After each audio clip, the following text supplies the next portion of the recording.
Hi, good morning, everyone.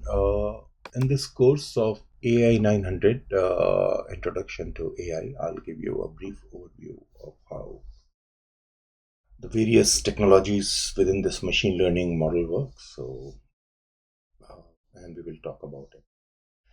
So, to start using machine learning, we will open Azure Machine Learning, or you can always look here and type AI and machine learning model. Sorry, ML model, which is machine learning model over here. So you can click on this and you need to create a workspace. So before you begin creating any project, you need to create a workspace for that project. I'm going to choose my resource group and it is going to fill in all the information that it requires. And I'm going to give the name as my test ML model. And I'll give the date of today as 05092025. And you will see automatically storage account is created and key vault will be created. Insights will be created for application, so they will be created by itself. But if you have your own storage account, you can use your own storage account or you can use the model account. So I'll just use what the system is creating for me. For inbound access, I will select all networks, so I'll leave everything to default. But yes, we can also restrict to restricting public access, or you can also create a endpoint service if you require. For outbound, you can say that users are allowed to go and access any data outbound on internet. Users may also restrict to internet outbound and only approved outbound connections. So for particular websites, etc. If you want to restrict the movement, you can also go and do that. So I'll go with default, which is public. Encryption, it is always recommended that it will use Microsoft managed keys, but if you are going to manage your data with the customer managed key, it may going to cost you extra. So please work on the pricing check and before you are using customer managed key or your own keys. So I'll go with Microsoft managed keys. You can also control with identities, with credential based identities or identity based access. You can also restrict to the storage account and any impact on data will also be there. Tags, you can always go and put the tags over here. I'm going to put it and I'm going to click on review and create, and it will be creating the data for me. So the workspace is needed before we create this, and it usually takes few minutes for this workspace to get created, and the deployment is in progress. So I'll click on refresh. It's still not there, and we will wait for the template. In addition to this, you must have also seen that Copilot is also providing some workspace templates for workspace machine learning workspaces. If you are keen, you can also look from there. So that is totally up to you. If you are looking for a specific type of workspace, they can help you generating one from the AI generated content. So be careful when you choose them, but that is totally up to you if you are looking for one.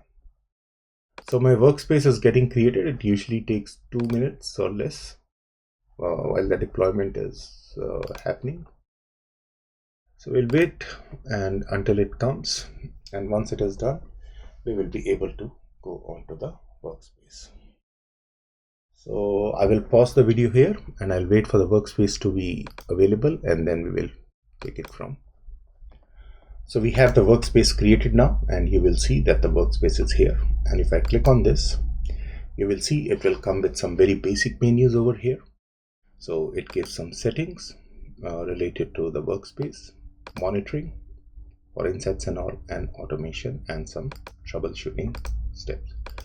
So we will just leave everything to default over here. And now to access this, we basically either launch the Machine Learning Studio, or if you can click on this, it will also take you to the Machine Learning Studio. So I'll just click on this and a new tab will open and the Machine Learning Studio will be launched.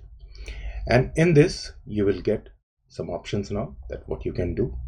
You can create generative AI, multi-round, question and answer, web classification, chat, or other spaces over here, which you can see them. It will also see distributed GPU training, index, notebook creation, compute, connect data, etc. And on the left hand side, you will see some menu items over here. So to create any kind of services, we need a compute service, and the compute service will be based on your subscription limits, etc. So I'll just give the name as ML compute, and I will just give the name as 05092025, which is today's date. It says it does not like hyphens. That's fine. We'll remove it. It looks okay here now. It's going to be CPU based or GPU based, so it depends on this. So be very careful. You don't require GPU until you are doing large processing. So these are some of the options that are available, which are a bit expensive. You can also select from other options. So I'm going to select standard one, which is D2V3 or D2V4, which is going to cost me 10 cents an hour. And depending on the size, so you have to choose. And I'll select this and I'll go to next. And if the system is idle, for example, launch should be minimum 15 minutes. So if the system is idle for 15 minutes, shut it down, but it will not work for 14 minutes. So it has to be minimum 15 minutes. If the system remains idle, this compute system will shut down. Or you can have a scheduled date that during this time of the day, morning or evening, the system shuts down at 6 p.m. in the evening and turns on again at 8 a.m. in the morning. So you can add a scheduled one as well. Click on next. You can assign users to another user, managed identity. You can enable SSH access if required. It's all about security. Virtual network, allow root access, and SSO. That's up to you. So going to applications, you can say create, you can provision with creation script, or if you want, you can have a startup script in the system as well. Tags, if you want to put, so I'll again put location New Zealand, and I'm just going to do it. Click on review and create, refer to the information, and I'm going to click on create. So now this is going to create me a compute service, which I will be using now to run with my system over here. So all the information is coming. The creation may take a bit of a time over here.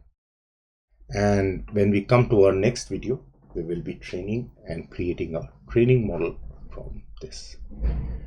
So thanks for watching, and this helps you to give you an overview of how the machine learning begins in AI in Azure.